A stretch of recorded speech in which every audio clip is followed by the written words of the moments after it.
Geek Tank Radio on 98.1 The Max. Welcome, everyone. We are the Geek Patrol, and our microphones don't have a stun setting. I'm Joe Thorderson here with my friends Brandon Olmstead and Alan Gilbreth, and our buddy Max over there behind the glass. And Alyssa is on vacation again, and good for her. I wish I was rolling in money and could just take a trip whenever I wanted to, Brandon, but work related. But yeah, so. Also, if you're out and about today, is there still time for them to get over to the fur meet? The Method Fur Meet? I believe so. I mean, I don't think it's even opened for today yet, but I know that it's going on today as well. Yeah. Over at the Whispering Woods Hotel. You'll find some of our minions set up with the MCFC booth.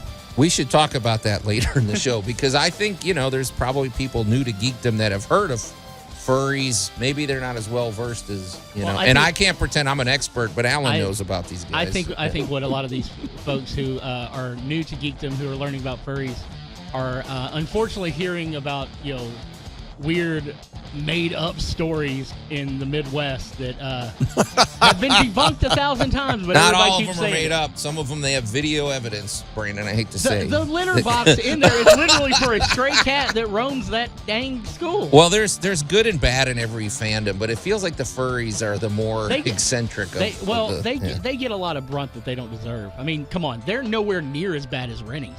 Okay. Yeah. Well. Okay. I was actually going to say it's going to be an interesting segment because it's going to be a segment of the show today. We can do a little fandom comparison. I think that's a very good discussion because they cross over, but there's a distinct feel to each one of them. Yeah. Exactly. So okay, and then so that's going to be good. And then also, it's not easy to do something new with the Terminator franchise, but apparently. Terminator Zero, which just dropped over on Netflix, is an anime. No spoilers, Brandon, because this is one we're all actually enthused about. But we're going to talk a little bit about some of the themes, I guess. So guess what? Robots are hunting humans, Joe. Yeah. And as we open the show, I just want to kind of give a random shout out, or I guess you could call this. Now, a legend in geekdom. Okay, here we go. I want to wish a very belated happy birthday to the legendary Mary Shelley. Oh, okay. I don't know how that's related to anime, but it's Mary geekdom Shelley. In general. I just wanted to open the show with a happy birthday to Mary Shelley. So how old would she be to be? About 200 and something? How old would she be? She would be a lich. Okay. Hey, and we're assuming that she's not with us anymore. She could be living on in some capacity, right? She could be hanging out at a furry convention right now, and you'd never know. They could have rebuilt her. She did roll with that kind of crowd back in the day. Okay. Mary Shelley, I mean, growing up, it's funny how life is. I had no idea Mary Shelley was a woman. I thought that's an odd name for a man, because just back then, but it's nice that she's gotten her due over the years, of course. 1797 was her birthday. 1797, so, okay. Well, so one of Alan's contemporaries. Yeah, but... I'm avoiding comment. I'm just going to leave it right there. Well, we've talked about Mary Shelley in the past, and we said she's probably, you could make the case that the Frankenstein is the first, was it sci-fi, or I guess you could call it a sci-fi. I'm going to say since we're going to wander into that, because, I'm going to tie it into the Terminator really quick and easy, because it is actually probably your first look at the downside to the potential of science. Okay. Oh, which is the whole Marvel universe, basically. Well, in their day, it was all about the electricity. Electricity was this miraculous thing that nobody really understood, but it was apparently unstoppable. And it could animate. It led her to some very interesting points of view that are, still being experienced. And even in the anime we're going to talk about today, there are a lot of points she brought up that we're still making movies about. Yeah. Yep. It just boggles the mind, the fact that was 1818 before we even had we had the Benjamin Franklin thing, but we didn't even really have the concept of electricity as a power source. It's wild. But yet she thought it all the way through to the creation of life. I have to say, though, it's funny how it is, because the concept of Frankenstein and some of the stories, it's so different from the actual book when you pick it up. It's like we said, a lot of this classic literature, like Dracula or the Frankenstein. I mean, the monster's talking. The monster's having very well phrased sentences. So it's like, how did we get from that to the Boris Karloff grunting and? I mean, there was an iteration where like Robert De Niro played a sophisticated creature. Mm-hmm. It's interesting though. So, but Mary Shelley, there you could say she kicked off that whole operation. Not going to argue that. Well, let's tee it up, Brandon. Before we what? Okay, we're teeing. You're things the up. only one here that has seen Terminator Zero on Netflix. We're not doing spoilers, folks. So don't worry. But we are going to talk about themes. I hope, Brandon, because I'm really excited about this. It's one of the few I'm excited about. Okay, yeah, we can totally talk about themes. I've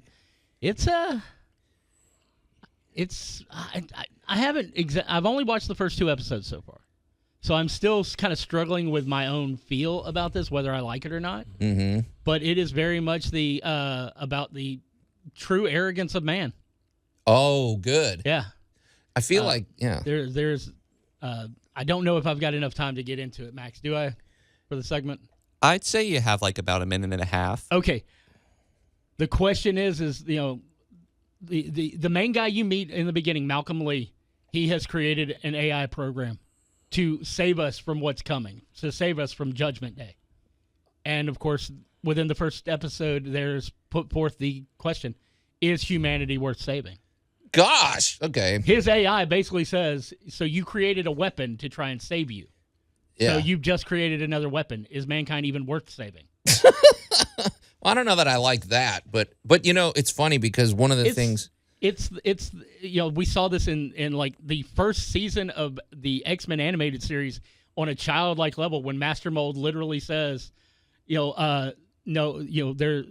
can't save humanity from mutants because mutants are human.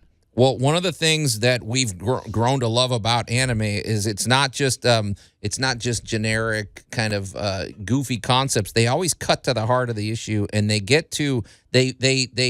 develop themes, and that's what makes some of their storytelling compelling. And I mean, the Terminator is a perfect platform for that. So we're gonna unpack that a little bit when we come back here on Geek Tank Radio. You're listening to Geek Tank Radio on 98.1 The Max. Count Olaf is a jerk. The Geek Patrol is back. And welcome back to Geek Tank Radio, everybody. I'm Joe Thorderson here with my friends Brandon Olmstead and Alan Gilbreth and our buddy Max over there behind the glass. And Alyssa will be back in a couple weeks, I guess. She's out traveling the world. So before the break, though, we were talking about, first of all, belated happy birthday to the legendary author Mary Shelley.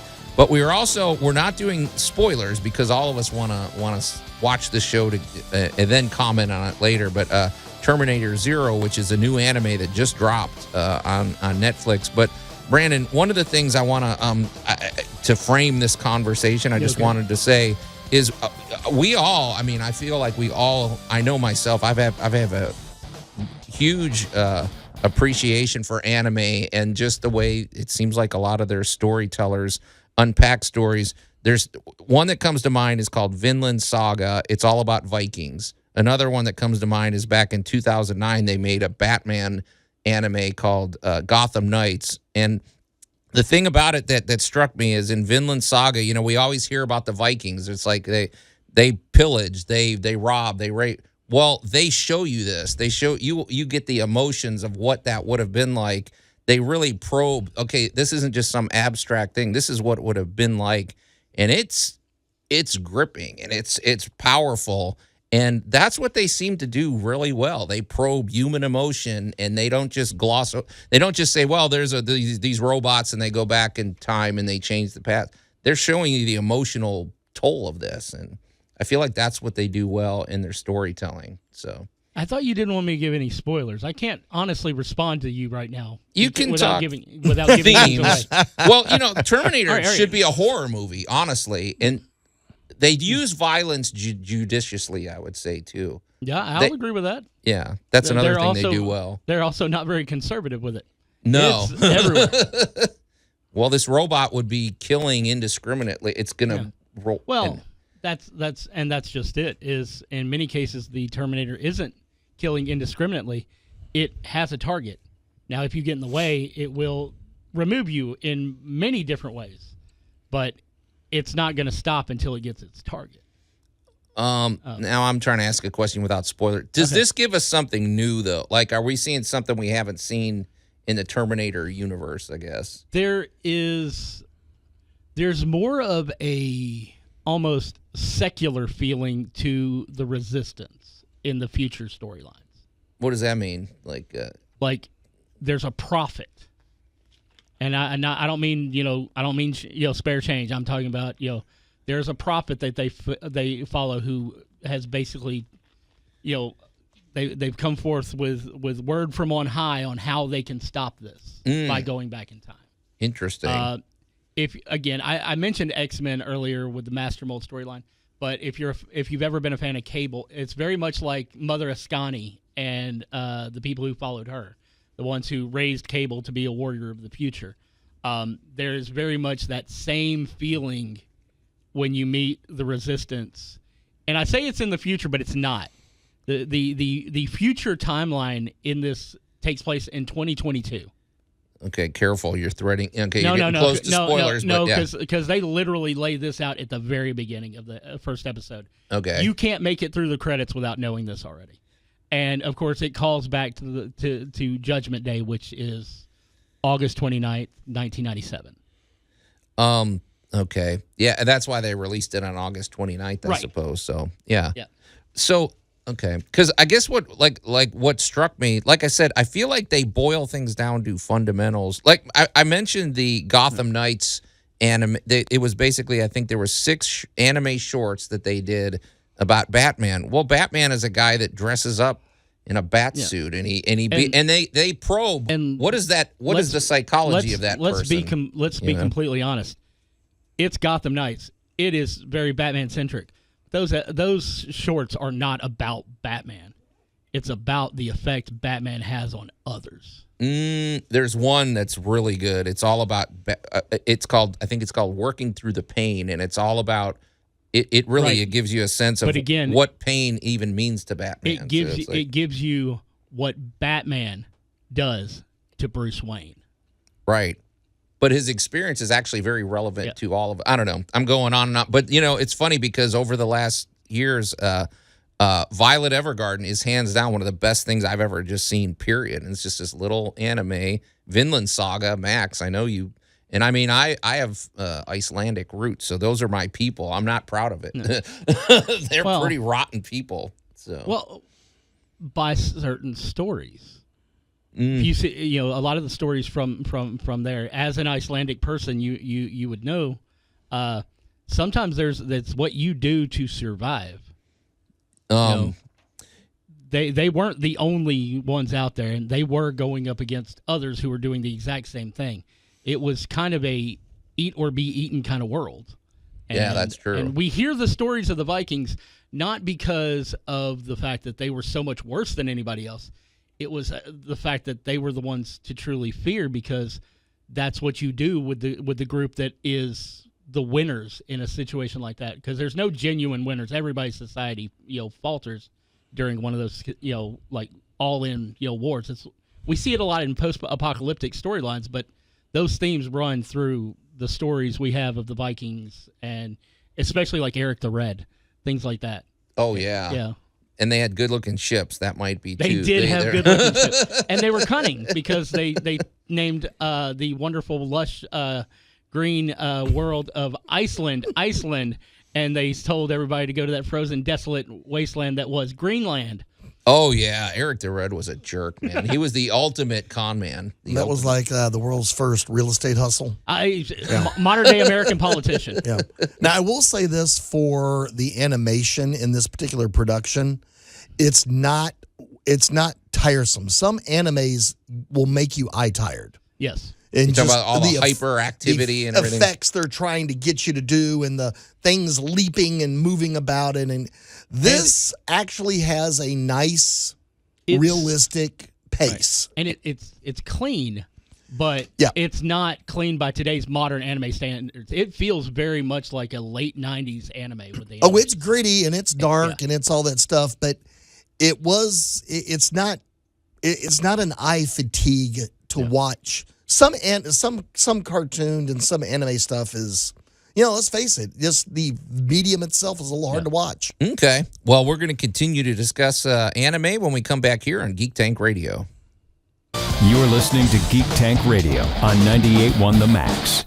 The Geek Patrol is back. Anyhow, you'll have to wait. The kids are busy right now. Oh, is the organ harvesting clown here? Nah, Rusty comes on Tuesdays now. Does he have a shop or something, Max, where he resells that stuff? I guess we never think of the side effects or the business model. Anyway, whatever. Welcome He back. has an eBay store. Welcome back to Geek Tank Radio, everybody. In Futurama, sometimes there's plot holes in that show. Anyway, I'm Joe Thorderson here with my friends Brandon Olmstead and Alan Gilbreth and our buddy Max over there behind the glass. And if you're just tuning in, we've been talking about anime. And I dare say we're here on 98.1 The Max. I bet you there's a lot of people that don't even give anime the time of day. Oh, I'm and sure. what are they missing? Man, they are missing a lot. Yeah. And if I'm being honest, I never gave anime a second chance until my kids started watching it, and then they're the ones that exposed me to it. And now I love not all anime, but some is really well done. Nothing against your family, but those kids have always been a bad influence on you. Yeah. They've introduced you to so many things that have broadened your horizon. How dare they? But in fairness, I think part of what it is okay, Speed Racer is an anime. Yeah. Well, I'm sorry, that did nothing for me growing up. Or And Astro Boy, stuff like that. There were some corny ones, Alan, back in our day that maybe they biased me. I didn't realize what a broad medium that was. Do they not realize that they also, by mentioning Astro Boy, that just rolls into Mega Man, and again, it's the Frankenstein scenario? Mm-hmm. All right. Or Terminator? Yep. Or it kind of makes me think of the idea of maybe anime needed its time to evolve and everything, Joe. So, like Astro Boy or Mega Man or whatever, like it needed time for the story to kind of be revisited and mature, because Astro Boy was created by a man by the name of Osamu Tezuka, and he also had a story called Dororo, which was animated, and it was sort of silly back in the day. However, someone took his storyline and honored the grittiness that he wished he had in his original tale, and they made a Dororo anime like in the early 2000s or like the 2010s, and it harkens back much more to the grittiness and that the original author had intended. And so maybe like it just needed time to mature, like Trigun Stampede. Yeah. Well, I hate to say it, but a lot of what we consider anime in the U.S. is brought to us by MTV. What do you mean? Liquid Television came along, and Peter Chung's Aeon Flux gave us a very different take on the cartoon. Well, America was Saturday morning cartoons. You had Tom and Jerry, you had this, you had that. We had basically newspaper comics brought to life. Yeah. Basically, we had just, different effects and that kind of stuff. Walt Disney came along and gave us the animated movie. Yeah. But Disney's movies were cartooned people. And I'm thinking like back in the Snow White days, he actually had men my size dancing the jigs so they knew how to draw the characters. Right. So rotoscope or whatever. Basically. Yeah.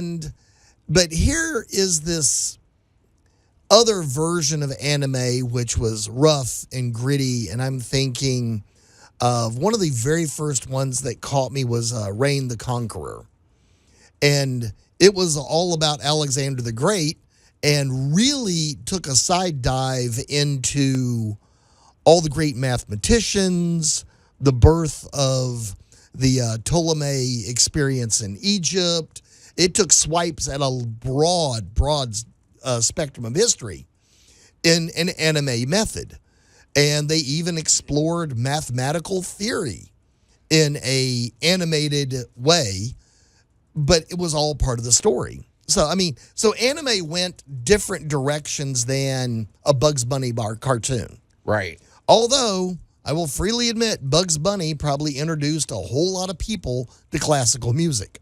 Yeah, well, it's funny you say that because exactly. There's a lot of things where there's themes, and I'm thinking of anime too, where they might, perfect example, like I said, Vinland Saga, they show us they show us, we don't see Eric the Red, we see Leif Erikson. Right. But they don't say, by the way, Leif Erikson, you're an explorer. Like, they don't unpack, they don't hold your hand and tell you all about Leif Erikson. They give you enough credit that you'll figure it out, or maybe you'll research it, but they don't bog the story down with a bunch of expedition about who's Leif Erikson. All right, Leif is the guy in charge of the boat. Do what Leif tells you to do. We've started the story. Let's go. I've always liked stories where they might even, in an incidental way, just show you a little snippet of something that's actually pretty big historically, and they let you discover it. And to me, that shows a lot of respect for the audience, like the intelligence of the audience. I think that's part of it too. Even shows like Trigun, man, that's a pretty, the new one. I didn't like the old one as much. I thought the old one was great. It was entertaining. So looking at a new anime in a familiar universe, we're just getting that,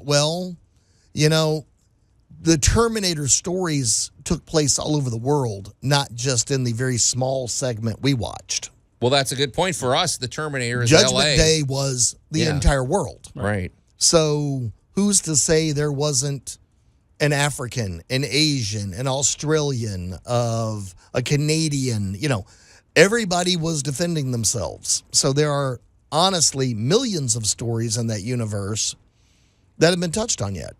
Right. And they seems like they do it with good. I just like the theme of some of these that they use. But I will say I saw the first 6 minutes. Was it the first 6 minutes they showed on? There was a YouTube video I watched. I literally didn't watch the YouTube video because I didn't want to know what was going on. It was pretty. I didn't want the setup. The violence was pretty disturbing. It's like, like I said, it's not like it's going to be. Well, yeah, the first 6 minutes is quite violent, and if you have ever not wanted to walk across bare metal without your boot on, it'll mess with you. Okay, so we'll probably be reporting in maybe next week. I by then all of us, I'm sure, will have seen it. It's 8 episodes and they're all about 25 minutes long. Okay, so that stand by for that. But hey, guys, later today is the fur meet, the final day of the fur meet, and it's a good opportunity to talk about all the variety of fandom we've got out there. And from an outsider's point of view, I know some of it can seem a little weird, but I don't know. We're going to kind of at least give you a behind-the-scenes view of that, and because for better or worse, we're pretty well versed. We in are all letting of this. you dig that hole, Joe. Okay, well, all right. We all got some weird friends, and we'll talk about them when we come back here on Geek Tank Radio. I'm sitting here with them now. You're listening to Geek Tank Radio on 98.1 The Max. The Geek Patrol is back. And welcome back to Geek Tank Radio, everybody. I'm Joe Thorderson here with my friends Brandon Olmstead and Alan Gilbreth and our buddy Max over there behind the glass. And if you're just tuning in, we were talking really just showering love on anime. We were talking about anime. And Brandon, before we move on, you had a really good comment off the air that I feel like. Well, I think what really helps in why anime is so diverse when it comes across it is that the writers, the storytellers, when it comes to anime, they're not just sitting there. I'm gonna do this awesome cartoon and get a quick buck. They take the time to genuinely think more about entertaining you than taking your money.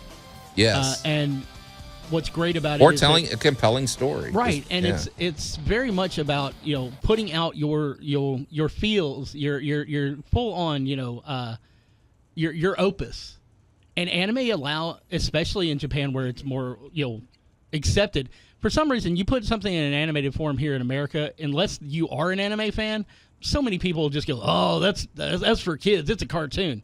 When so many things that they put out, and both in Asia and in Europe, there are animated films that they run the gamut. And when it comes down to it, it's a beautiful art form in order to get those themes across. I will say, though, I do like the idea of anime becoming more prevalent, but I don't like the idea of using anime as like a guarantee for success because I like seeing the fact that there is more anime out there, but I feel like maybe they're almost I worry that you might be oversaturating the market with anime and everything, and all of a sudden the quality is going to suffer as a result. Well, we'll see. I completely agree with you, Max. It's one of those situations where especially in what is basically a machine when it comes to the American industry of film and storytelling, is that they will crank out stuff, and then they'll go, okay, we can go to cheaper studios, we can do this, and it will dilute the art form. The one thing I will say, though, if we're going to just we can. if we're going to say this is a positive stereotype of the Japanese.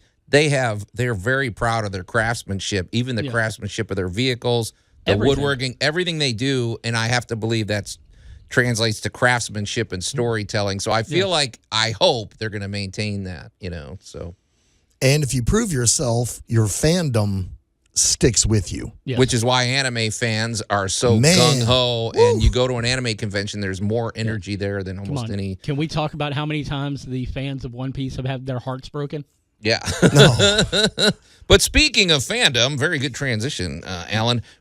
This weekend is the last day of the fur meet. I don't know what annual, but I know it's been going on almost 20 fur years, meet right? Has been going on. I had this information up, and I totally, I'm spacing on it. It's as long as Sunday mornings are hard, people. They've been around longer than Memphis Comic and Fantasy Convention. I know that. Yeah, I think they're 20 plus years at this stage. So they're meeting down at the Whispering Woods this weekend, and let's just be honest. Let's just put our cards on the table. None of us are furries. We're friends with a lot of furries, and they're a very easy fan base to make fun of. I hate to say it, but part of it is just not all furries are equal, but Well, I'm gonna. Some are more. Let's just start at anime. Let's start at anime and horror fans that will go to extreme lengths to get a completely miserable costume perfect. Yeah, who wants to wear 5 pounds of latex? And on your they will face, be in. I mean, we've seen Brandon. My goodness, we have seen outlandish, amazing costumes that you are roasting alive in there. But there's dedication, and they're going to do it. There's a love of the fandom that you will find with a furry that you. Yes. All right. We've seen cosplayers who just go completely all out. I mean, we've seen like a Warhammer walking armored individual. When it comes down to it, there's no one who puts as much love into their fandom, I think, than furries. Or money. I don't know how much some of those costumes cost. Well, that's true. They can get very pricey, but. Just in this, I was down to do setup for our fan table down there. And this is the first year we've had a fan table at the fur meet. And everybody down there, first of all, is like amazingly welcoming. Oh, they're very friendly. It's like I have walked into certain conventions where it's like, it's like, well, we need to set up. Well, who are you? Yeah. And it's like, I didn't even have to do that. I had folks who go, hey, do you need any help? You look a little lost. And I was like, well, I'm here to set up a fan table. And it's like, oh, you need to talk to so-and-so. They're in a meeting right now. If you just hang out right here, it's cool. And, I mean, you don't get that at a lot of stuff until you're actually, like, in the convention. Because we know how insane it gets during setup. Yeah, you don't want to bother an organizer during setup, folks. And sometimes it takes a lot when you're trying to set up and people are asking you questions. You don't want to snap at anybody because you know that they just want the info. And sometimes it's hard. But everybody I met was really awesome, and I got to see people loading in their costumes, and the detail on just some of the stuff I saw hanging from racks that are being rolled in. Mm-hmm. It's amazing what some of the folks put into it, and again, I've got nothing but full-on respect for anybody who can run around in August in 100 pounds of fur or scales. Yeah, there was a dragon. Yeah. And there's every variety so there's some that's just good, clean fun, and then let's just be honest, there's some that take it to weird extremes, but that's true of any fandom. I mean, you could say that about any group. Have you seen some of the people who wear Mandalorian armor around the other conventions? Right. But before I don't need a Chewie scalp. I'm sorry, that's creepy. Yeah. But before people get too judgmental, the thing is, man, you see this any fandom. I've been to a Cubs convention. I see, we've debated this. Who is a bigger geek, sports fans or? Have you ever been to a Cubs convention where someone is dressed up as the goat?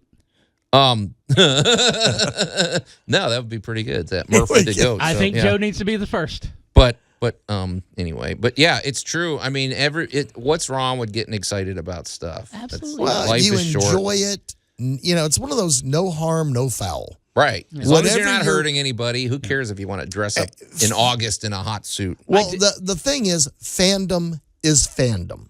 It doesn't matter if you're a hockey fan, a baseball fan, a wrestling fan.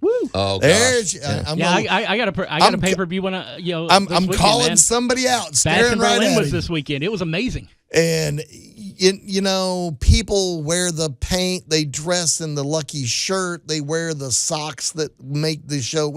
Hey, it's fandom. Enjoy it. Absolutely. Well, we hope you've enjoyed today's episode of Geek Tank Radio because it's over. So until next week, we are the Geek Patrol, and I am Joe Thorderson. I'm Alan Gilbreth. I'm Maximilian. And I am Brandon Olmstead, reminding you to embrace your fandom because sometimes that's all you got.